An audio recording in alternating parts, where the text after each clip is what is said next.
This is the München Nürnberg Express, a unique high-speed regional train service that connects Bavaria's two biggest cities. For years, this service was powered by the iconic DB Class 101 locomotive, pulling 200 km per hour long-distance carriages repainted in regional colors. But in 2021, after long delays and many issues, the brand new Skoda trains took over all services on the route. And here in 2025, the new trains still perform exceptionally poor, to the point where the original trains have been brought back into service to avoid total operational collapse. So join me on board what is once again Germany's fastest regional train, as we talk about the issues with this service and its slightly slower but hopefully more reliable future.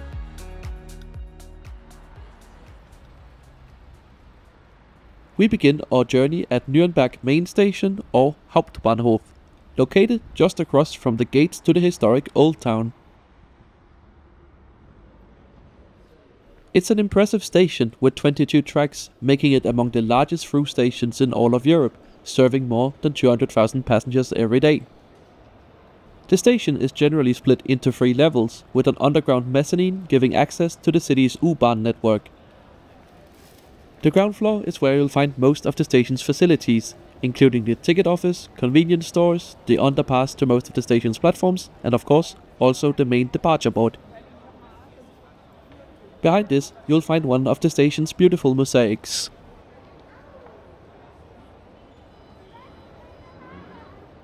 Which, if you ask me, looks a lot better from the first floor.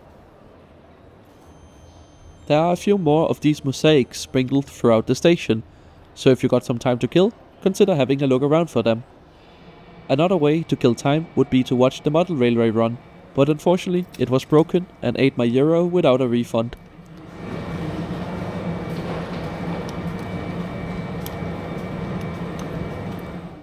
Well, I guess now that I've been denied watching the model trains run around, we should go watch some real trains. Access to most of the station's platforms is using this long underpass, with the Munich service today leaving from platform 12.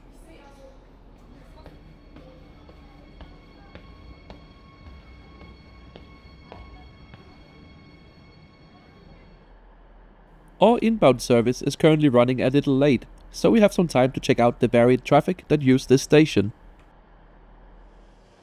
Most of Deutsche Bahn's long-distance train fleet come through the station here regularly, including these new IC2 sets that replaced many of the Class 101 locomotive hauled into city services.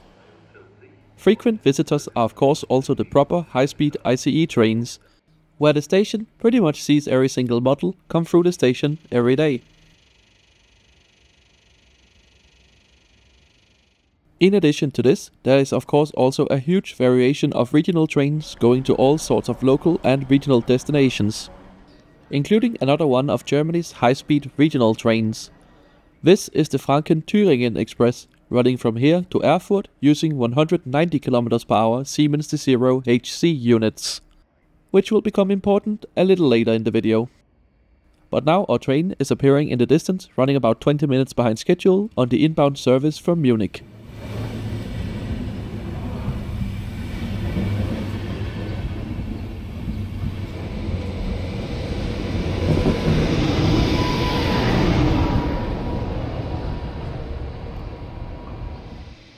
Our train today is this Class 101 locomotive, built by Adtranz and capable of 200 km per hour. This particular locomotive is painted in the special railbow livery, promoting diversity and inclusivity at Deutsche Bahn. Behind it, there's 5 carriages formerly used in intercity and interregional traffic that just had a bit of paintwork done to fit with the regional brand. A bit strangely, our formation has a control car at both ends of the train. Probably something to do with accessibility and the number of bike spaces, given the other carriages aren't adapted for this. And as the new Skoda trains only are capable of 190 km an hour, the extra 10 km an hour on the old 101 locomotives once again makes the München Nürnberg Express the fastest regional train in Germany. But in the time between just the Skodas operating on this line and the 101s coming back, this title has become jointly shared with the RE200 service operating between Ulm and Wendlingen since late 2022. We'll talk more about the future for Germany's fastest regional trains later in the video, but now it's time to hop on board and find a seat. As with most regional trains in Germany, seating is first come first serve, and as this is a popular route, it can really be worth to be on the platform as soon as the train arrives. Right, I think one of these two airline style seats will do. We depart Nürnberg running a couple minutes behind schedule, thanks to the delay of the inbound service giving the train a very short turnaround time. As we slowly navigate our way out of the station and make our way towards the Nürnberg to Ingolstadt Highspeed railway line, let's take a closer look at the route map for today's journey.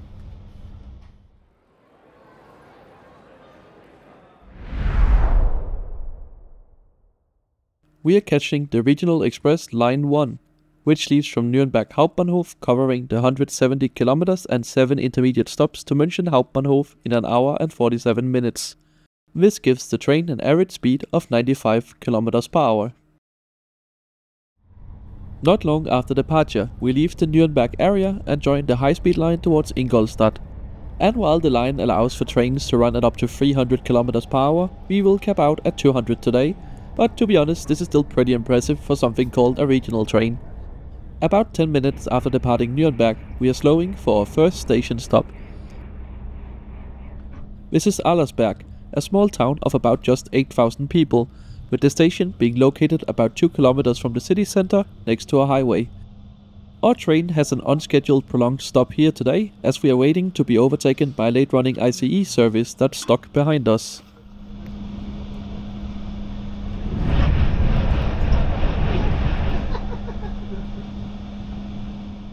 And with that ICE service now out of the way, we can leave Allersberg. Overtakes for the regional services are generally only scheduled to take place in Ingolstadt Hauptbahnhof, but as you often have late running trains in Germany, having the operational flexibility to overtake at other stations makes the whole operation more smooth, and hopefully by the time we get to Munich we will have made back the lost time here. Speaking of smooth operations, that's not exactly how you'd describe this train service in the past. I won't go too deep into the Skoda trains here, as I've already made a video about them in the past. But to sum it up, they were delivered late, plagued by technical problems and reliability issues, and never really lived up to expectations. With all 6 new trains having to be taken out of service on multiple occasions due to critical failures and design flaws. Things have improved since then though.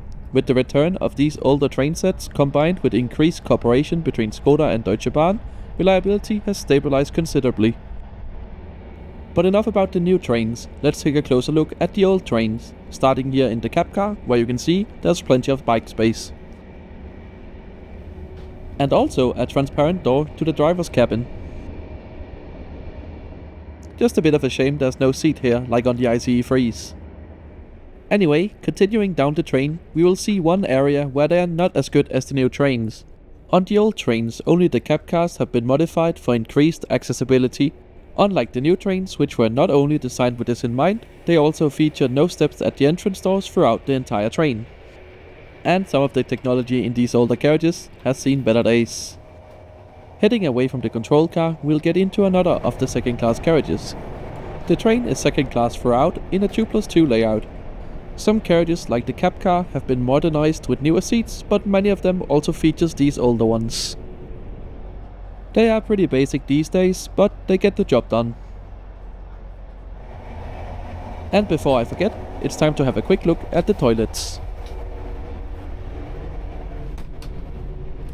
Nothing special to report here. It's been nicely tidied up over the years, got working water, soap and toilet paper.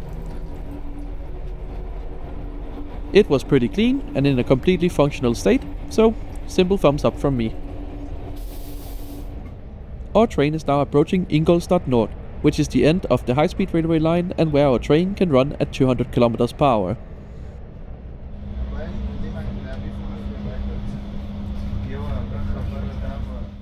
After a quick stop here, we continue our journey through the heart of the city and make a stop at the main station.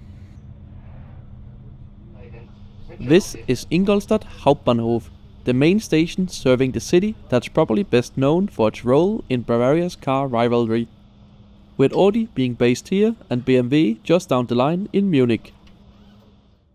We have a scheduled stop here of 10 minutes to allow for an ICE service behind us to arrive, exchange passengers, and then get in front of us.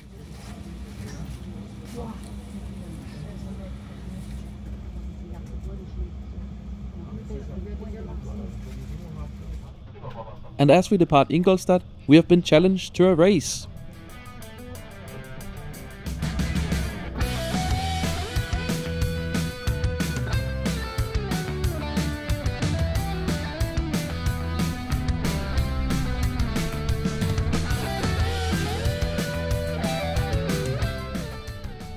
And the winner is stalemate, I think. Right, yeah, so back to talking about trains. The line south from Ingolstadt towards Munich is a more conventional one, allowing for speeds of up to about 160 km an hour. Speaking of conventional, these carriages are also not equipped with Wi-Fi. And after we make our brief stop in the small town of Rohrbach, let's take a closer look at the seats.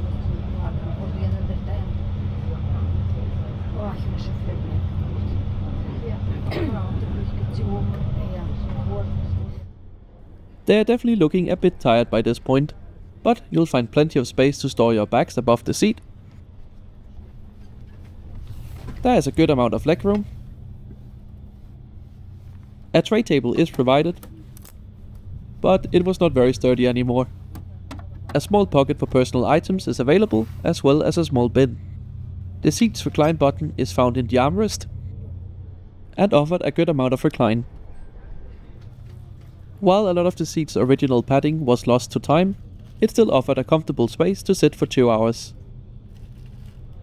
It's also worth noting that these trains do not have power outlets at every seat, but there are a few ones sprinkled throughout the train.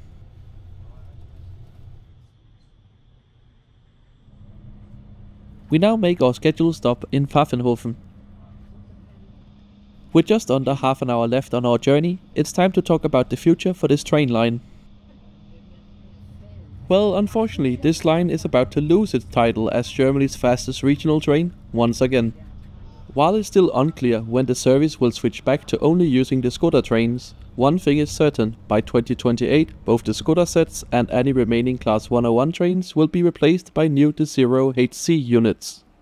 These are gonna be similar to the ones used on the Nürnberg Erfurt line, and they are limited to a top speed of 190 km an hour. Meanwhile, over on the RE200, which also currently uses older temporary 200 km per hour capable trains, those are instead set to be replaced by brand new Coradia Max units capable of 200 km an hour. So that will most likely give that service a firm claim to the title as Germany's fastest regional train, at least if Stuttgart 21 ever opens and Alstom manages to deliver some trains. We are now arriving at Petershausen station. This is the start of the Munich S-Bahn network, and our train will therefore be non-stop all the way to Munich main station. Also, if you are a bit of a train geek, make sure to look out the window on the left hand side, as the Siemens factory that builds many of their popular Vectron locomotives is fully visible. And shortly after, we begin the approach to Munich main station. So let's talk about tickets. As this is a normal regional train, tickets like the Deutschland ticket is fully valid on board this service. And while the fully flexible ticket on the day will set you back a slightly steep €51, if you can take any train after 9 AM, various passes and discounted options are available for as little as €29. And while the older trains in many ways are a bit of a downgrade due to their significantly lower capacity and poor accessibility, a train is still better than a cancelled one due to technical issues. Thank you so much for joining me on this trip. If you want to see more videos like this, make sure you are subscribed to the channel, as I try to post a new one every Sunday. You can also follow me over on Blue Sky at intercitysimon.com. I usually post live from my travels over there, so it's a great place to get a sneak peek at what videos might be coming on the channel in the future. Thanks for watching.